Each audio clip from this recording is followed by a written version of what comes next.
আসসালামু আলাইকুম। আশা করছি আপনারা সকলে ভালো আছেন। আপনারা একটু আমার স্ক্রিনে লক্ষ্য করে দেখতে পারতেছেন, একজন কমেন্ট করেছে।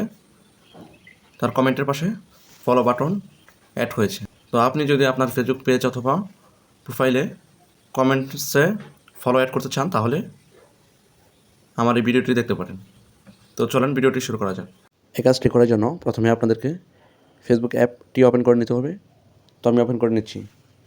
ওপেন করে নেওয়ার পর ডান সাইডে উপরে 3 লাইন আছে, এখানে ক্লিক করবেন। তারপর প্রোফাইলের উপর ট্যাপ করে নিচে 3 ডট আছে, এখানে ক্লিক করবেন। এখানে ক্লিক করলে প্রথমেই আপনাদের ফেসবুক প্রোফাইলটি লক থাকলে আনলক করতে হবে এবং প্রফেশনাল না থাকলে প্রফেশনাল করে নিতে হবে। তো আমার প্রফেশনাল করা আছে, আমি এখান থেকে বেরিয়ে যাচ্ছি।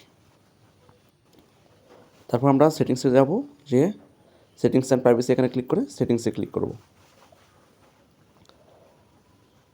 ক্লিক করার পর একটু হোল্ড করে নিচে আসবেন।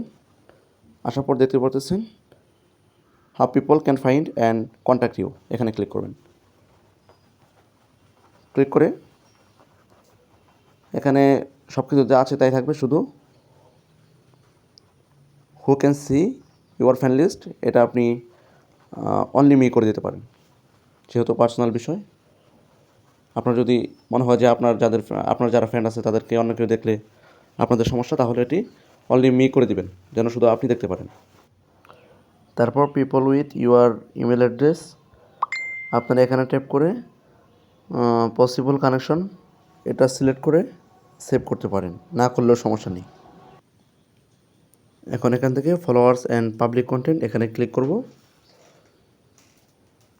ক্লিক করে সব কিছু পাবলিক আছে, পাবলিকই থাকবে, শুধু who can see the people page and list that you follow আপনারা এটা অনলি মি করে দিতে পারেন। এটার মানে হলো যারা আপনাকে ফলো করেছে তাদেরকে যেন শুধু আপনিই দেখতে পারেন, অন্য কাউকে দেখাতে চাইলে পাবলিক করে দেবেন।